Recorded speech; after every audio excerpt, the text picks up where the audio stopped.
we watched The Strangers, Chapter 3. In the series' most brutal chapter, Maya collides with the mass killers, and the only way out of the nightmare is in. I'm not gonna lie to you. This is nice for Renny Harlin because he can get out the worst movie of 2026 real early without anybody else having to watch anything else to know it. I'm not going to count Melania because it's very clearly a bribe from one sex pest to another. I'm not getting into that. I don't care about it. We're moving on. I don't know what... I have a friend who's a real big completionist, and I worry that she's rubbing off on me because I decided I would watch this movie as well because I'd watched the other two, and I thought, no way can this be as bad as the other two have made it seem. I've in order rated them a 3, a 2, and I'm going to rate this one a 1. Everything about it is terrible. The writers are the writers of Due Date. I assume they've done something worth merit, but this is not it. Nothing here really works. From the sound design, which every time there's like some sort of quote-unquote action scene, the treble is turned up to where it's like an ear-splitting, piercing noise. Straight on to... Even the framing is a little weird. For a rated R movie, we're cutting away an awful lot. Not that I think I'd really need to watch somebody's head get split open with an axe, but every part of it just doesn't seem... Every part of this, it just gets worse the further it goes along. I thought last year with the boar scene, we'd seen what was the absolute worst of the bunch, just something super out of left field that must have cost a ton of money and still was framed like crap. But no, here we go. Straight on. I will give it to the actress who plays Maya, Madelaine Petsch, does a fantastic job, but the script is so bad, I cannot fathom what the plan was for anybody. Every character here makes the most baffling choice you've ever seen, and you can include Maya in that list because it's like a dumb train of idiot decisions where there's nothing meritable about the killer. At the end of the movie, I was sure that the Scarecrow guy was going to have some Joker-esque conversation or yap fest, and he kind of does. And my deepest wish is that she killed him mid-yap. It's not what happens. It's not how it goes down, but I wish it had.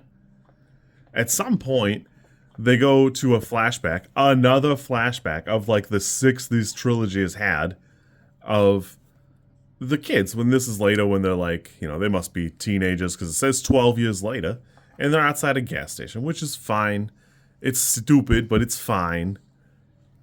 In the gas station, there are popcorners.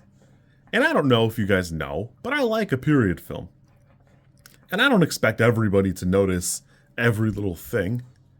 But you may remember the Popcorners ad had a Breaking Bad character come back after like 10 years.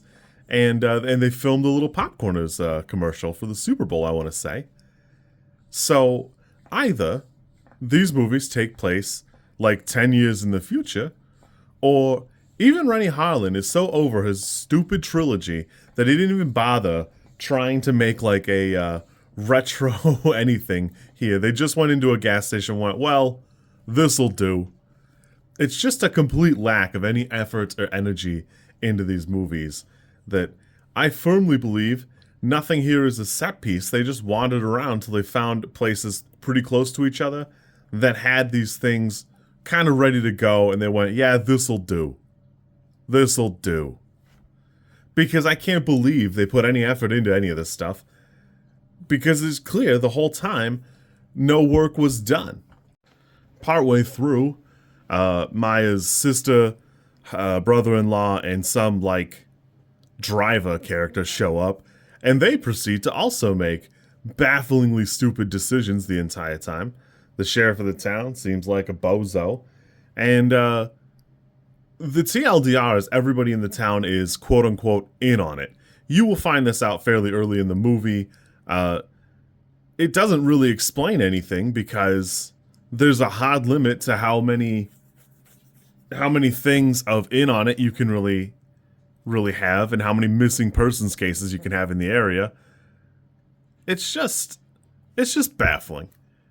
I liked the first one pretty well. I rated it a 6. It's not amazing, and it's not trying to do anything. It very clearly seems like it wanted to have like a chapter 2 or some sort of like something with Liv Tyler. It's well acted, it's pretty good. And I even liked Strangers Pray at Night. I think it's a pretty good movie. It's very TCM in that regard. So I thought I would like these movies. I really wanted to. I really thought I could. I don't know what happened here that anybody thought these were a good idea. I don't know if Renny Harlin is just so bad at making movies now that he made one movie and went, oh, this is like way too much. This is way too much movie. Nobody's going to sit through a 6-hour movie. And then tried to somehow scramble and pitch it as 3 movies, as a trilogy somehow. When the credits rolled for this movie, I got up and I went and threw my drink away, and I hesitated because there's like a weird dumb clip show that I was so over these movies by then I didn't even watch it. But I did go back a little bit because I went, well, maybe there's like a mid-credit scene. Maybe there's a post-credit scene. And I tried to Google it. I don't know if there is. There almost cannot be. There almost cannot be either of those things. Once the regular credits rolled, I just left. I just took off because there's no way. There's no way it's there. I legitimately have not left a movie this annoyed and disappointed since I saw The Predators by Shane Black, and I think that was back in 2019. So I guess I've had a pretty good run of like 7 years being outside on the edge of this garbage disappointment, but I still am a little bit baffled. I'm a little baffled. I'm baffled how bad this is. Everything about it just doesn't work. You know, the framing is halfway decent, but the sound design is so bad for this movie, you won't care. You just won't care. I don't. Yeah, I rated this one a 1. I might spitefully go back and just rate all 3 of them a 1 because the 2 and the 3 don't seem like they're doing any favors. Honestly, the 3 is like kind of insane work because it's just a remake of the first movie. And with less work put in. Less. Anyways, at 96 minutes, I still felt like it dragged. I did check my watch a couple of times going into what is effectively the final, like, confrontation, and I was a little unsure what to make of it because it was clear we were coming up on the ending, but we did not have enough time, and somehow it still dragged. Yeah, this movie sucks. This movie sucks, and Renny Harlin can Venmo me $50, which is about what I spent watching these, and I don't know, maybe earn a 2. But he very much does not deserve them.